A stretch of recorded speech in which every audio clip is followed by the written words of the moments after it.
McCartney, Yes. right? So this is one of those things where they just randomly reached out to me and they said, hey, this sounds interesting, let's get on a call. And a couple of calls later, I joined their new social media server. We're talking, and we're here with all of you. Welcome. Thank you. Thank you. So today we're going to talk about Mastodon. Yes. And why we think there's value there for nonprofits. But before we do that, could I ask you to introduce yourselves? You both have separately and together very interesting backgrounds, and we'd love to learn about that. I'm Milena, and Dustin and I started a consulting company for nonprofits 3-4 years ago, mainly because my background was in working with nonprofits at executive level, mainly with healthcare research centers, cancer centers, more specifically breast cancer. And eventually, after 10-15 years, we decided that we can do this on our own. Dustin, having a background in technology and automation, started helping me automating gathering information for grant reporting, especially those that are on federal level and are so heavy on reporting and collecting data. And I kind of transitioned to consulting nonprofits. From healthcare, I moved to art organizations, cultural centers, very wide spectrum of nonprofits. And here we are, 4 years later. Wow, it's amazing. With the Curium, the company we started, we had to look at social media, not on kind of private, personal level, but more of a business opportunity. And so you were looking to see how to get the word out about Ethereum, right? Yeah. And what did you all try? Because I'm sure as you're running a business, that lots of nonprofits also need to get the word out. Right. And it's not just the word out.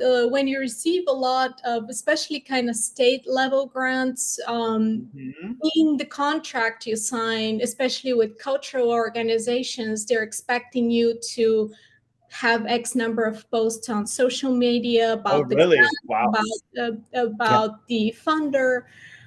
So it's kind of prerequisite for you to be ready to receive a grant. You need to say, hey, I have X number of followers on Instagram, X number of followers on Facebook. I'm on all these social media platforms. I have live streaming every other week. We were trying to do this for Curium, and to me it felt more of like feeding a beast with content, like constantly. Instagram, Facebook, etc. Yeah. Oh, I need cute pictures. I need this. Is this professional enough? Is it more personal? Should I post it? Should I not? Videos. I'm sure everyone's in that, right? Yeah. So. Yeah, I mean, it feels like it's one directional. I mean, we push out a lot of content. Out into the void, and it's like, the question is, what's the actual real engagement? Right. But it definitely seems like screaming into the void, and sometimes. Absolutely. And then he started seeing the messages after the whole situation with Twitter occurred. He's like, oh, this new thing, Mastodon. I'm like, I don't want to hear about any other. Not one more social media platform that I need to feed with content on a regular basis and worry about, do I have followers? Are they following me? Do they like it? Do they not? So he's like, but you know what? Look at this. So he's sending me screenshots on his phone with, oh, this CNN posted this. New York Times posted this. I'm like, no, I don't want to hear about this. He's like, you know what? It sounds interesting. Let me see if I can set up a server, because that's his forte, like technical stuff. He's like, it may be fun. So it's like, you know what? I set up a server. I'm like, I do not want to hear about this. Server sounds like scary to me. I do not know how it operates. I don't want to deal with this. Not for me. So he started it. He opened it. And he's like, why don't we just have a server for nonprofits? You can invite your clients. You can invite the people that follow you on Instagram. Yep. I'm like, okay, let's see how easy it is or how difficult it is. If it's too difficult, I'm not doing this. So he's the one who's persistent. He's like, I set it up. It's not that bad. He created a cheat sheet for me. Yeah. He's like, it's like, we need a copy. We definitely need a copy. Yeah. Right. So he created this for me. I'm like, okay, I should not be that resistant. I should try it. And it took me a couple of days to figure out the account and also mainly find the people that I really want to follow. Yeah. And it takes some time. But within a week, I really found the people I really wanted to follow. And then I'm like, oh my gosh, now I have so many articles that I'm interested in reading, but I don't have to read, don't have time to read. So I'm just saving those for later. And at night, he's reading the articles he wanted to read by the people that he's following. And I'm reading the articles and the studies that people are sharing about nonprofits and fundraising. And I was like, oh my gosh, this is so good. So like every night or whenever we have time, I'm just checking. Oh, someone posted this. Oh, look at the DAFs, the donor advised funds. This is another article. I need to research more. So I really found a value in that network of people because people are just sharing studies, articles, experiences, tutorials, if you want, on topics that interest me, like nonprofits, especially. Yeah, it seems okay. So let me recap. You were finding limited value in a lot of the existing social media. Yes, absolutely. I mean, I have to say, like, I gave up on most everything. Then I kind of came back for LinkedIn, and then that's I've been able to have some really good conversations and learn a whole lot here. But this is so you said something that interested me, which is I set up a server, and that was like you wouldn't set a server up on Twitter. So what's the difference, and what's this about? Okay, so real quick, let me rewind just a little bit. So one of the questions you had asked earlier was about basically our background. So the very abbreviated version of my background is I used to work in tools and technology on games like Xbox, PlayStation, low-level engineering stuff for game consoles. Then I transitioned over to Facebook games, and a large part of that was data mining, Facebook. Learning a lot about the Graph API, how to basically glean insights on social networks in general. And then, so as part of that, we had to collect, I got involved in big data management, analytics, things like that. So, also like a part of my responsibilities, when I was doing this was setting up servers, programming, developing for them, et cetera. And then I've later transitioned into where I currently work, where I do escalation management, crisis management, things like that. But so I have a strong foundational background in engineering and in software development, web development, server setup, et cetera. So when I saw Mastodon and I went through the documentation to see how it was to set up and all that stuff, I was like, oh, this is pretty easy, easy stuff to set up and get, resilient server setup. So the way Mastodon differs, well, so first of all, like with Twitter, I mean, you got one company, lots. So the way Mastodon is set up is it's a decentralized or like federated network of servers.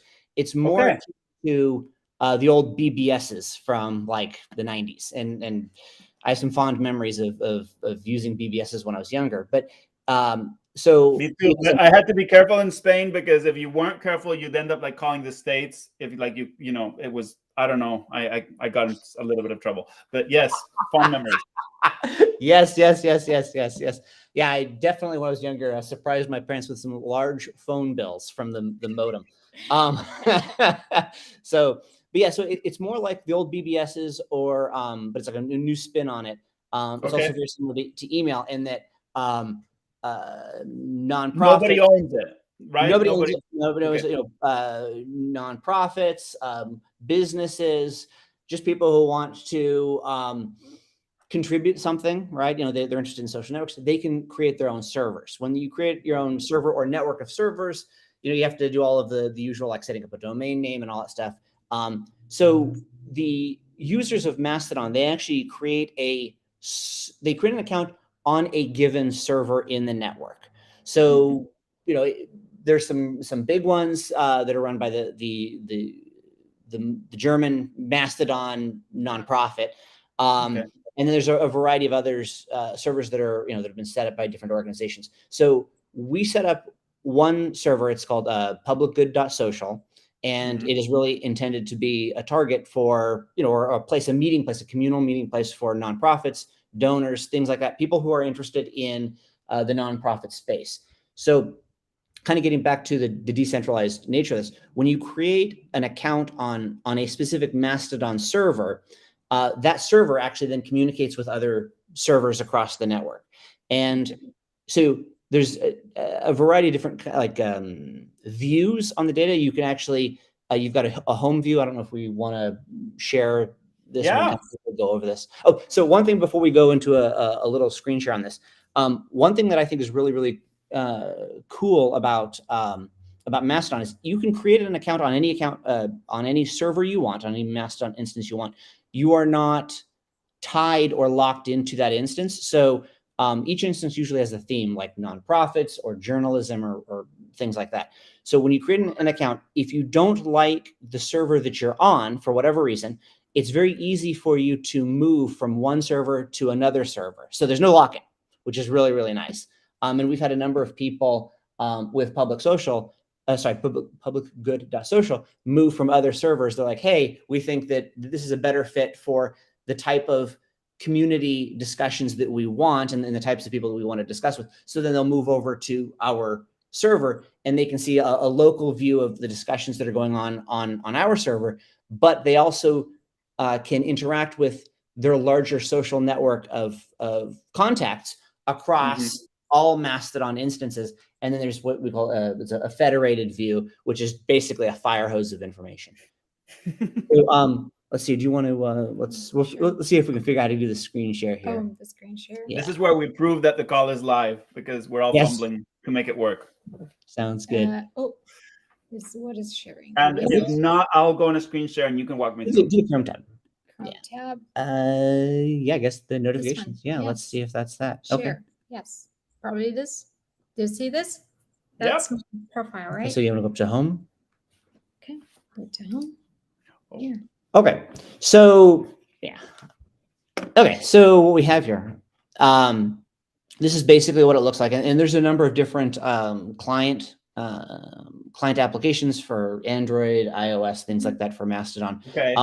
One of the things, so given the rate of adoption for Mastodon, which is very, very, very, very fast rate of adoption, there are over 8 million users over like a month period of time or a month and a half. A lot of explosive growth. The app development there's some innovation happening there, but there's also, in some respects, they're trailing the raw web interface. So like what we're showing you right now is just the web interface.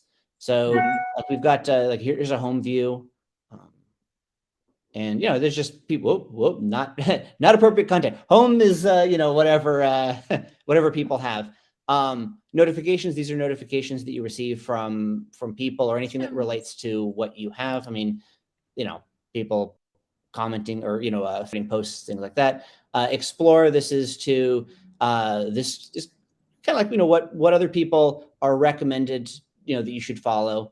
The local feed is what these are actually on our server, right? This is publicgood.social. So this is like your neighborhood, right? It's like your neighborhood. Great analogy. Yes, local is your neighborhood. Yeah. And then federated is the overall, just huge fire hose of information. Right now, it looks like we're being flooded with critical announcements of critical vulnerabilities. Those first ones, but yeah. So it's the general. This is kind of the most akin to what I would think is like kind of Twitter when you've got like a big feed. Direct messages. These are the messages between you and the people that you want to send direct messages to. Sure. Then there's like favorites, and then there are bookmarks. Bookmarks are things that you're interested in. So I mean, like let's just say, I don't know. This is kind of, you can reply here. There's a little thing here. You can boost. Boost is it's kind of like a retweet. Boosts are very important on Mastodon. They help kind of promote your content. What you like, it promotes that to people that follow you, so they get additional visibility. Favorites. This is just this little star. It just lets the poster know that you liked it, but that's pretty much the extent of it. And then bookmarks. This allows you to go back to content that you're interested in looking at later. There's also these like lists here, which I think are kind of interesting. So like the main places here are going to be home, for your own, the things that you are interested in, right? But that's like everybody that you follow. Local is your neighborhood. Federated is the overall fire hose of everything. So lists, you can actually create lists here. For example, like I'll create a list, nonprofits. And when I create this list, then I now have basically it's kind of like my own customized version of like home or local or federated. So when I have this nonprofits here, let's see, where is it here? I'm trying to remember how to do this here. There's list. Oh, edit list. So okay, I've got nonprofits. I can go to edit list. Okay. And then what I can do is I can actually start to find people like, let's see here. Okay. And this is like a group of people that Dustin McCartney kind of recommends. You've assembled this list of curated. No. So actually what this is so the list, like nonprofits. So with a nonprofit, when you edit the list, you can actually add the people that you are following.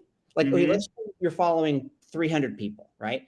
And of the 300 people, let's just say that 30 of those people are nonprofit. And then let's just say 40 of them are photography. I'm just using this as an example.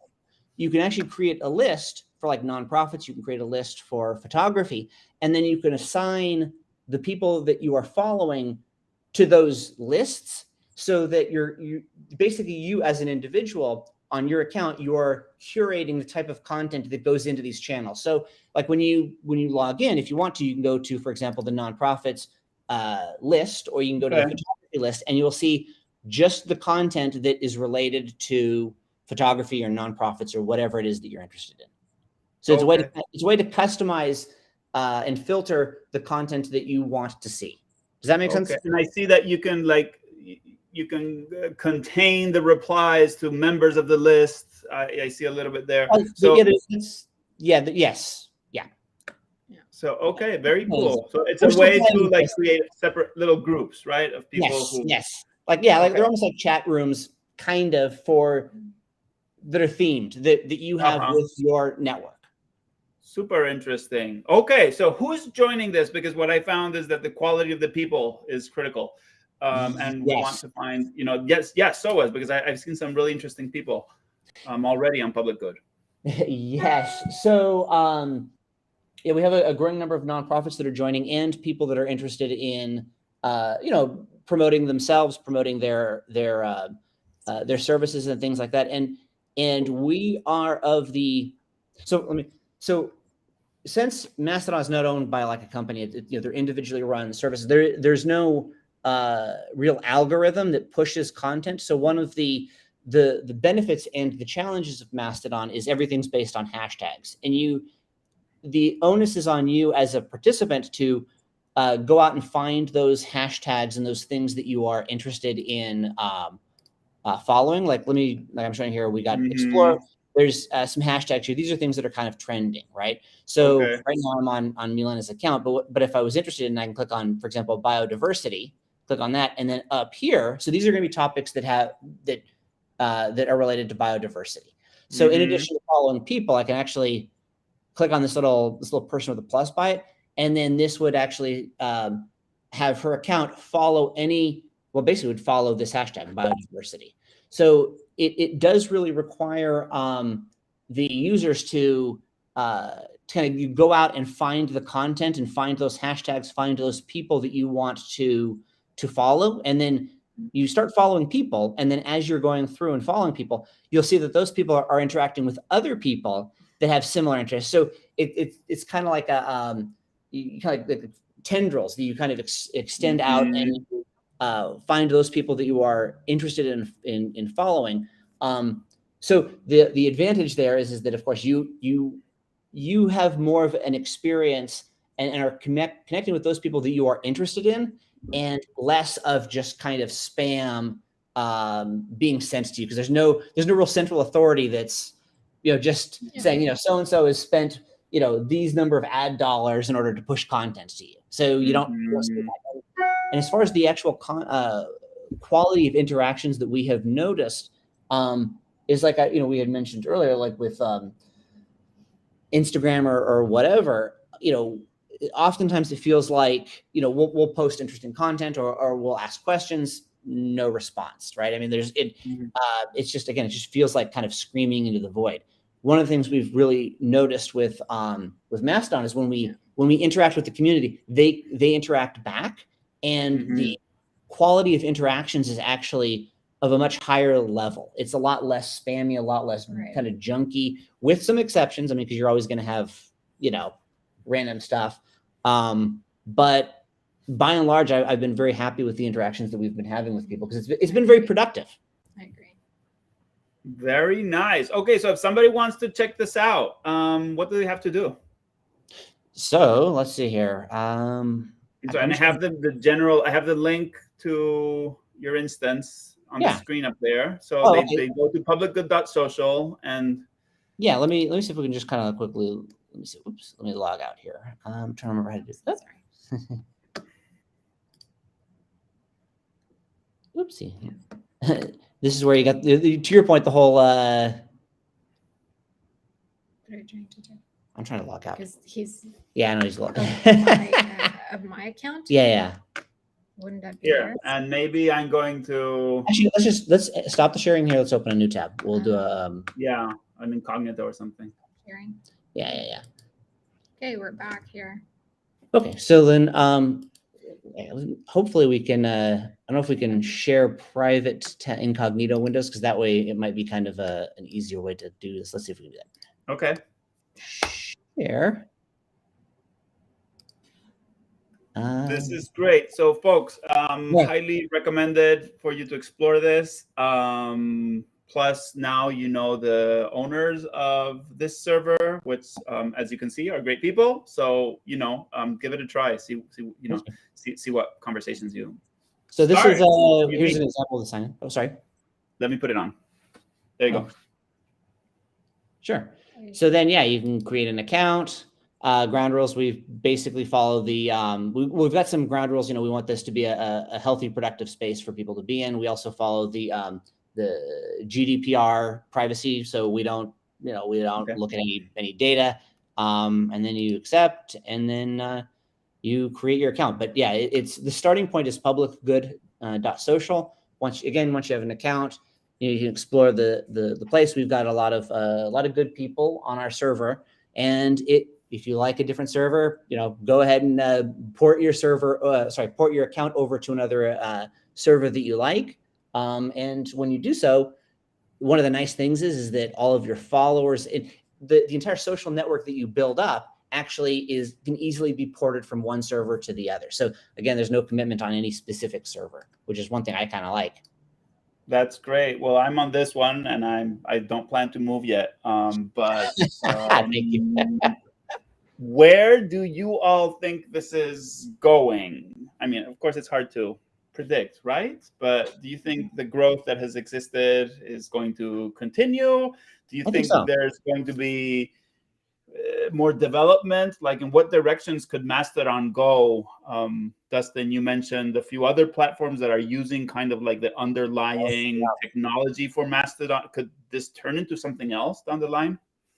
Yeah. So Yeah. So what's interesting is that Mastodon relies upon the I think it's called the ActivityPub standard. I believe it's a World Wide Web Consortium standard.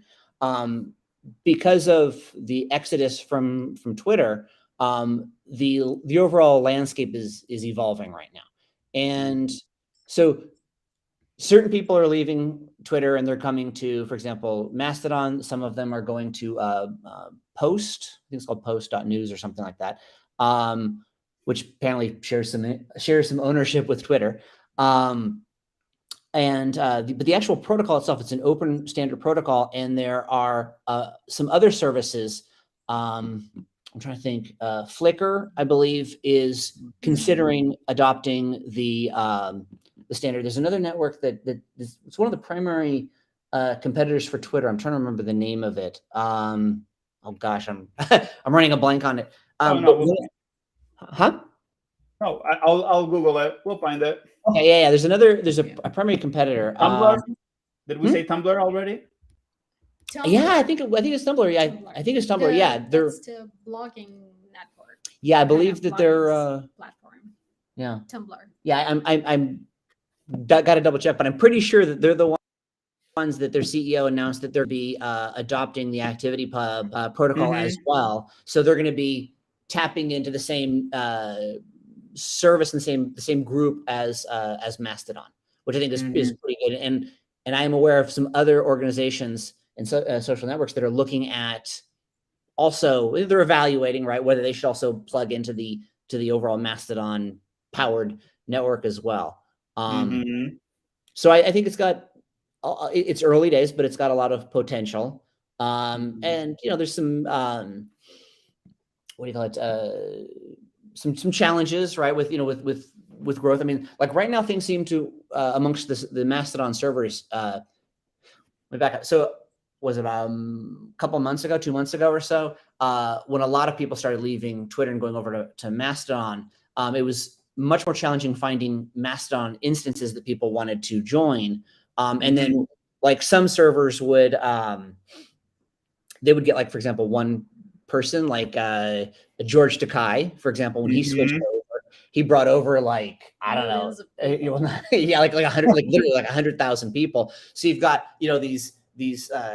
these servers that are set up maybe for a few thousand people initially, all of a sudden they've got like 100,000 signups, right? So like George Takei, a number of Neil Gaiman, the author, he's moved over. James Gunn, the director. So there's a lot of big names that have actually moved over and created accounts with Mastodon. I mean, of course, they're playing with other social networks as well, but they do have they do have Mastodon accounts. They've brought over their followers. So there's a for some people, right, and especially a lot of Twitter, kind of some of the more prominent Twitter accounts that have moved over have brought over masses of followers onto the Mastodon network as well. So it's interesting to see kind of the explosive growth, and there's been a lot of growing pains. More so like 2 months ago.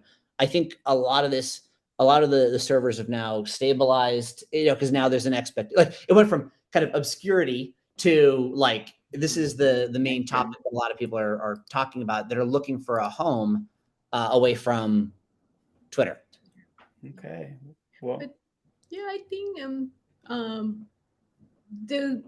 what I like is it's decentralized, but also you on your own have the ability to find the people you want to follow.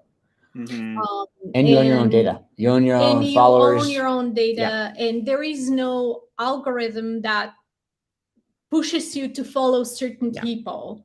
And it's more work on you, again, to find the people or the organizations or the topics you want to follow, but it's on you to decide what you want to do. I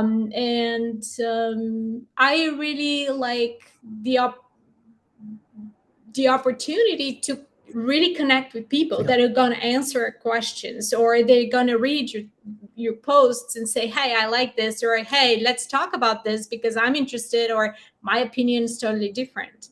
Because there's no advertising, there's no, at least I have not, I'm not aware of the prevalence of bots, for example, and bots followers that kind of just, Right. fake boost your popularity on the network, because there's no incentive no for that. need for There's that. no need No for it. need to have millions of followers as on the other networks, because if you don't have that many followers, the algorithm's not going to boost your account, or you're not going to have the visibility, or you need to have X number of hashtags or less hashtags or this or that, just to kind of change the algorithm to accept your account and kind of push it.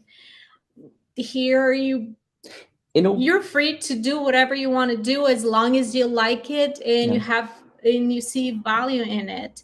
And sorry, no. It's just the thing that's really just kind of occurred to me. This is kind of getting back to the basics of social networks. I mean, it's just networking with other people. Plain and simple. And that's making connections, making community. That's absolutely amazing. Tell us about moderation. How does that work on Mastodon? So that's a kind of a complicated question. It's a good question. So, this might be a little bit loaded, and there's some negative connotations on this. But for example, there's certain servers. There's a pretty famous one from an ex-president that's actually has a Mastodon servers. Okay. And there's some pretty fringe. There's some servers out there that serve to fringe interests. Let me put it that way. Okay. And, so you can find your crowd. You can find your crowd. You can find your crowd. Yes, but what's interesting is that like the majority of Mastodon instances, like when you go to join a server, like for example, with us with publicgood.social, we've got access, to the entire federated, all of the other Mastodon instances, but you can actually set up basically server blacklists. And we found that a pretty large percentage of the Mastodon servers, or instances that users join, have the fringe servers blocked. So that content is not pushed out to those things. So if you don't want to see certain types of content, just join a server and participate in those communications with those people that are of a like mind, right? You don't need to, you won't even be bothered by or interfered with by interesting people. The world. I mean, the world. Yeah. Exactly. So, which has got some advantages and disadvantages, but so people who want to follow certain things, they can go and they can join their servers, and then they can kind of build their own like little world. So there's at the server level, certain servers can participate with the wider network, but they can also say, okay, we're not going to receive messages from these fringe subsets, which it allows people to find the audience that they want. So that's on a server by server basis, but on individual instances, users, like if you're on, for example, publicgood.social, and if there's someone who's on the server and they're being toxic, you can flag them, and then the moderator, just for example, myself or Milena, we can just say, okay, you know what, this person's got enough people said this person's is not healthy for the community. Okay, and you have moderation rules, which everybody agrees to when they sign up. Okay. Yeah, and so there's actually several layers. Like on a server, servers can block other servers or not pay attention to other, the content coming from other servers. The moderators can moderate content, and then the individuals themselves can just go through and you can just say, I'm gonna mute these people or block them, and I don't have to ever worry about them again. Well, it seems more manageable since it's at a per server level, and individual servers aren't looking for that huge scale that social media companies need. It feels like that maybe is going to be a more sustainable model. Who knows? Right? Yeah. So I don't know. For me, it's just like if you want to meet like-minded professionals or whatever, Mastodon's a good way to go. But if you're looking to see lots of commercials and ads and stuff, it's not the right place. Well, seems like a no-brainer. I don't know if we have anybody who has questions, but if we don't, I'm just going to first let you know to post your question in the chat and we'll get it answered. But also just thanks, Milena and Dustin, for spending some time with us today, opening our eyes to a new universe. I joined publicgood.social. I'm trying to post there every day. I don't always get to it. Apologies. But altogether great. Let's try to also, it's kind of, you get what you make of it, right? So let's try to create a little corner of the world here. Yeah. With any network. Yeah. I think the future's Awesome. bright for it, though. There you go. There you go. Spoken like a true technologist, a utopian. Yep. Thanks, everybody. Thank We'll you catch so up with you much later. for having us. Thanks. See you. Cheers. Bye.